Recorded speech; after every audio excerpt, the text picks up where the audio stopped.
Assalamualaikum warahmatullahi wabarakatuh. Balik lagi bersama saya di channel Perisai Nusantara TV. Sahabat-sahabat sekalian, kali ini kita akan menyimak bagaimana Pak Sufmi Dasko terang-terangan ataupun belak-belakan membongkar sebuah fakta yang sangat mengejutkan.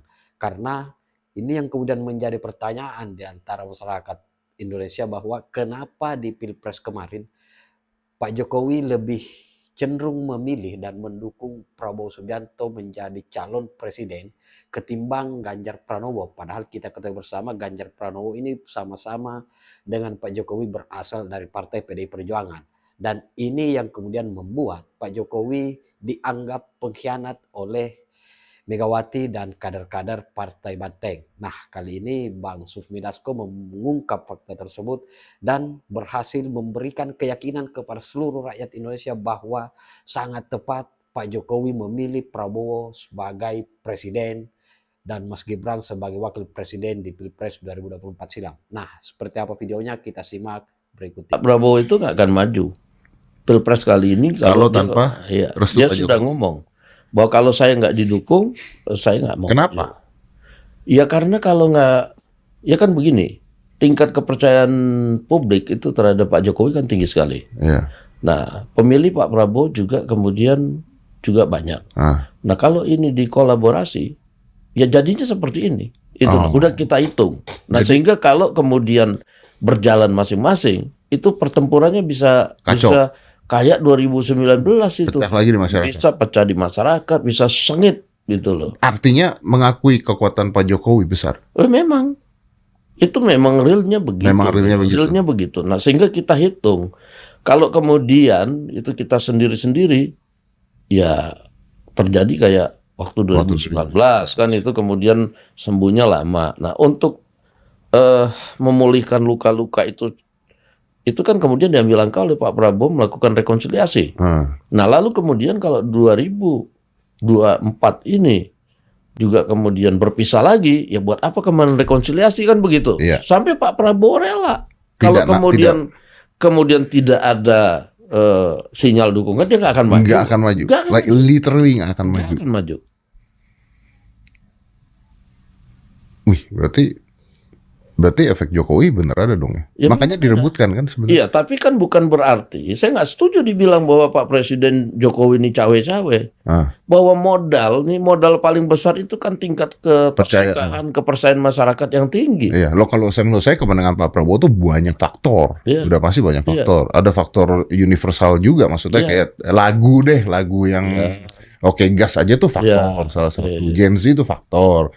Pak Jokowi itu faktor, jadi faktornya komplit menurut saya kan. Betul. Ya, tapi susah nggak Pak nemuin Pak Jokowi dengan Pak Prabowo pada saat itu? Kita ngomong di 2019. 2019. 2019 itu memang ya susah-susah gampang, karena kan kita ini juga mesti meyakinkan pihak Pak Jokowi bahwa ini benar-benar kita mau melakukan rekonsiliasi kan gitu. Ya.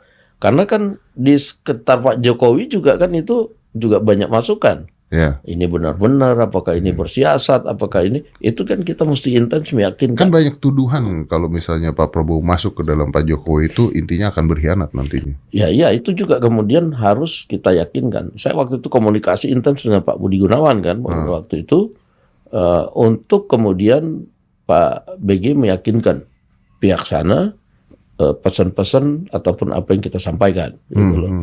Dan sampai kemudian kita melakukan simulasi tempo hari. Dan kemudian ya itu macam-macam. Partai koalisi minta jaminan lah, nggak begini, nggak begitu. Ya ribet lah pasti. Ya, tapi untung itu Pak Jokowi itu setelah kemudian, ya faktornya di Pak Jokowi, dia firm habis itu. Udah, saya percaya, udah begitu. Jalan. Dan buktinya berjalannya waktu, apa yang dikhawatirkan itu ya nggak terjadi. Pak Prabowo itu kemudian memang saya udah sampaikan pada waktu itu, ini Pak Prabowo ini tentara, saya bilang gitu. Dia akan patuh pada pimpinan tertinggi. Iya loh. Nggak akan mungkin dia geser kanan, geser kiri. Iya. Itu saya jamin. Nah itu kan kemudian ya sampai detik ini ya itu. Iya sih. Nah, itu. Saya ngeliatnya sih itu sih. Dengan Pak Jokowi ya maksudnya Pak Prabowo pernah bilang juga sama saya bahwa biar gimana pun Panglima tertingginya presiden gitu. Dan langsung ke sana. Itu sih gokil banget sih. Nah, dan itu salah satu modal kemudian untuk meyakinkan bahwa Pak Jokowi kali ini mesti dukung Pak Prabowo untuk keberlanjutan. Keberlanjutan kepemimpinan. Benar. Iya, kalau itunya saya setuju dengan Anda, Pak. Saya setuju dengan Anda. Nah, kemarin tuh masa kampanye dan sebagainya kan rame. Kemarin itu, kalau nggak salah kemarin apa? Ada, Bapak tahu ini nggak sih, Pak Alvin Lim? Tahu. Nah, dia ngomong di podcast. Nggak tahu nih Bapak udah dengar belum? Dia bilang bahwa di balik kemenangan Pak Prabowo itu ada 9 naga yang membiayai. Dia ngomong gitu. Itu gimana, Pak, menanggapi itu? Ya, saya nggak mau ngomong bahwa kan ini kan kalau bicara soal gini-gini kan yang tadi ngomong itu juga udah banyak ngomong-ngomong soal lain-lain kan itu loh. Ya memang. Nah, soal tingkat kepercayaan omongan itu kan publik mungkin bisa menilai gitu. Betul. Kan gitu. Tapi juga saya perlu tegaskan di sini bahwa itu nggak betul sama sekali. Nggak betul. Nah, betul sama sekali. Karena kita terus terang persiapan untuk maju Pilpres ini memang kita sudah lakukan jauh-jauh hari. Termasuk kenapa kita persiapkan jauh-jauh hari, kita yakin bahwa kita harus bisa meyakinkan Pak Jokowi nih. Karena Pak Prabowo kan nggak mau maju kalau nggak didukung kan gitu. Nah, sehingga secara parsial, persiapan untuk Pilpres kita lakukan, persiapan untuk meyakinkan Pak Jokowi juga kita lakukan. Gitu loh. Nah, sehingga kemudian persiapan maju Pilpres itu, termasuk sumber daya manusia, sumber dana segala macam, itu sudah kita dipersiapkan gitu loh. Kita ada waktu 3 sampai 3,5 tahun untuk mempersiapkan itu. Termasuk dana. Iya. Ya kalau sebenarnya kalau dana dari manapun selama sah kan ya, sah dan di Gerindra ini boleh cek. Kami itu anggota DPRD, yaitu kemudian iuran sukarela yang kemudian ditampung untuk keperluan dana saksi Pilpres dan Pileg dikembalikan ke daerah masing-masing ya.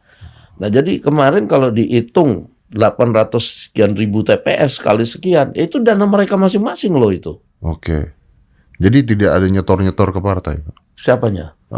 Anggota-anggota. Ya, itu setorannya dalam bentuk itu untuk dikembalikan lagi. Iya, untuk dikembalikan lagi. Iya.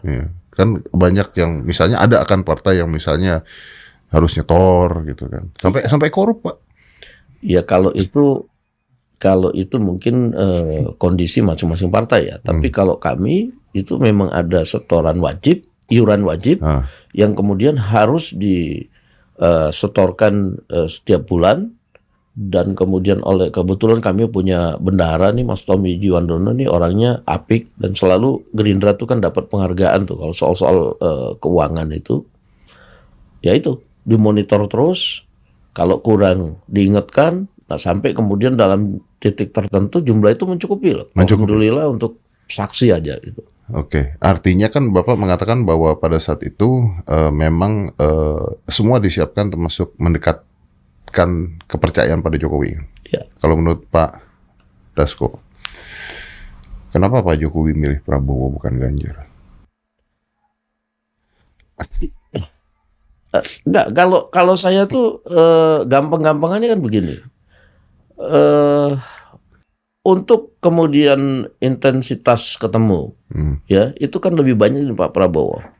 Iya. Nah, disitulah kemudian mungkin Pak Jokowi ini ngelihat bahwa Pak Prabowo ini bisa diajak bicara, kan waktu itu banyak juga yang agak nyinyir-nyinyir. Iya, kok pasti. ini Menteri Pertahanan diajak kemudian kemana-mana. Nah, seiring berjalannya waktu saya sering dapat cerita bahwa kemudian Pak Jokowi itu kerap kali mengajak Pak Prabowo diskusi soal berbagai hal. Bukan hanya tentang pertahanan. Nah, lalu kemudian dari berbagai diskusi itu kadang-kadang Pak Prabowo kemudian diajak untuk melihat implementasinya diskusi itu dan evaluasinya bagaimana gitu loh. Nah, seiring berjalannya waktu sering begitu. Nah, intensitas itu kemudian yang membuat saya pikir ya, kemudian berapa kali juga saya pernah tanya itu, ya itu yang membuat kemudian melihat bahwa ini alternatif yang bisa untuk melanjutkan keberlanjutan kepemimpinan dan pembangunan. Oke, tapi kalau saya sebagai orang awam nih Pak, orang awam aja nih Pak, yang lihatnya. Orang awam kan akan lihatnya, tapi kan di belakang Pak Jokowi ada sebuah partai besar yang harus ditinggalkan, yang orang-orang akan mengatakan dihianati nanti. Kan ada itu juga Pak. Ya, kalau berarti kan pengorbanannya besar sekali untuk beliau mendukung Pak Prabowo tuh. Kalau menurut saya itu kita bicara partai itu kan terpisah. Kita bicara dulu intensitas. Kan tadi tanya kenapa kemudian Pak Jokowi lebih mendukung. Ya, itu salah satu yang menjadi penyebab menurut saya, yaitu tadi intensitas, lalu kemudian komunikasi dan kemudian chemistry. Nah, yang kedua kan bukan tidak ada upaya menjodohkan misalnya Pak Prabowo dengan calon-calon dari partai yang mendukung Pak Jokowi sebelumnya kan gitu loh. Itu ada opsi 1, opsi 2. Itu kan bahwa kemudian itu tidak terjadi, ya itu di luar apa namanya yang kita harapkan. Tadinya kita berharap bahwa kemudian Ganjar jadi wakil. Ya kan ada opsi lah di media-media itu kan itu Pak Prabowo dengan Ganjar, siapa, dengan Mas Ganjar, Pak Prabowo dengan Mbak Puan misalnya kan gitu. Nah, atau dibalik gitu kan, opsinya dari mana-mana lah, seperti sekarang ini kan aspirasi di media sosial banyak kan gitu. Nah, tapi itu kemudian ya karena nggak terjadi, ya itu di luar kuasa kita itu loh. Iya, tapi kan tetap saja bahwa Pak Jokowi harus namanya tercoreng di partainya kan. Pengorbanan beliau luar biasa sekali kan berarti. Iya dong. Iya, kalau itu saya nggak mencampuri dalam konteks pribadi Pak Jokowi dengan partai pendukungnya kan begitu. Tapi yang dilihat dari personal pribadinya Pak Jokowi dengan Pak Prabowo. Iya. Dan kedekatannya. Iya. Berarti emang dekat sekali. Iya. Dari musuh loh Pak ini, musuh politik. Iya, makin lama makin dekat itu. Ini tak kenal maka tak sayang gitu. Iya, betul. Makin kenal makin sayang gitu Pak. Nah, kalau orang dulu waktu itu hati-hati loh Pak, ini nanti ada yang ngomong sampai ke kita juga, saya sambil ketawa-ketawa, dikudeta Pak nanti Pak, itu militer Pak, begitu kira-kira kan begitu. Pak Jokowi juga ketawa-ketawa aja kayak gitu. Iya bener sih, itu juga nyampe ke saya juga sih kata-kata itu sih, bener sih Pak. Kalau itu bener Pak. Oke Pak Dasko kan sekarang ngurusin banyak hal nih ya kan. Udah menang Pak Dasko nih pasti ngurusin banyak hal. Enggak juga. Iyalah. Enggak juga. Iya. Enggak. Saya itu justru sekarang ini pada saat sudah menang, ya kita recovery. Tadinya nggak bisa tidur enak, jarang tidur bisa tidur. Tadinya jarang kulineran, sekarang sudah bisa kulineran. Nemenin anak jalan-jalan. Lebih santai Pak begitu menang. Lebih santai.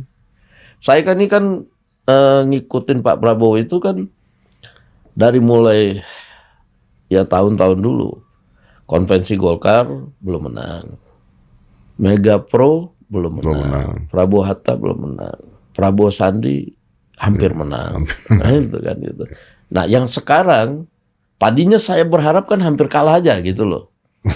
Bukan menang banget gitu ya? Bukan, hampir kalah. Kalau hampir kalah itu kan artinya menang. Tapi ternyata ini menangnya menang besar kan gitu. Menang banget kan ini kan? Menang banget ya. Jadi ya walaupun masih ada ya setelah KPU ada gugatan PT UN apa segala macam itu hak angket gitu kan. Ya saya mencoba untuk tidak terlalu banyak sibuk-sibuk gitu loh. Tapi nih Pak, ini mungkin saya ngomong di sini. Saya tuh pernah ngobrol dengan Pak Prabowo. Saya pernah nanya, gimana Pak? Ini pertanyaan bodoh sebenarnya. Gimana Pak menang rasanya? Gitu. Kan pengen tahu gitu. Pak Prabowo jawab sama saya begini. Ini jawaban Pak Prabowo. Saya tahu rasanya kalah. Berkali-kali. Nah, sekarang ini menang. Dan menang ini tanggung jawabnya lebih besar dibandingkan kalah. Betul. Lebih ribet dibandingkan kalah. Rasanya lebih nggak karuan menang ini. Nah itu dia. Menang ini ribet loh Pak. Iya kan? Menang ini ribet. Saya ngebayangin berapa CV yang masuk ke Anda. Menang itu, kalah itu kita nggak pusing, gitu kan? Nggak pusing dengan hal-hal yang kemudian terjadi ketika menang. Ini, jadi cerita lucu. Misalnya kalau ketika menang ini, orang yang orang ini yang naik keretanya itu dari misalnya Manggarai ke Kartanegara, itu bisa merasa lebih banyak berjuang daripada yang naik keretanya dari Pasar Turi ke Kartanegara, gitu loh. Tiba-tiba cerita begono begini. Ya ada juga misalnya ya relawan yang sudah lama kita tahu, tapi yang baru deklarasi 1,5 bulan aja sekarang nuntut, wah ini kita sudah begono begini. Padahal waktu itu kita sudah sampaikan, yang namanya relawan itu ya sukarela kan begitu. Ya, enggak Pak, relawan itu kadang rela, kadang lawan Pak. Kan namanya relawan Pak. Ya itu, jadi ya intinya banyak teman-teman yang tadinya bukan teman mendekat jadi teman ya. Iya, kira-kira begitu. Bahkan lawan politik pun begitu kan Pak. Ya, iya dong. Kira-kira begitu. Ada yang berjuangnya baru tapi merasa mau jabatan gitu kan.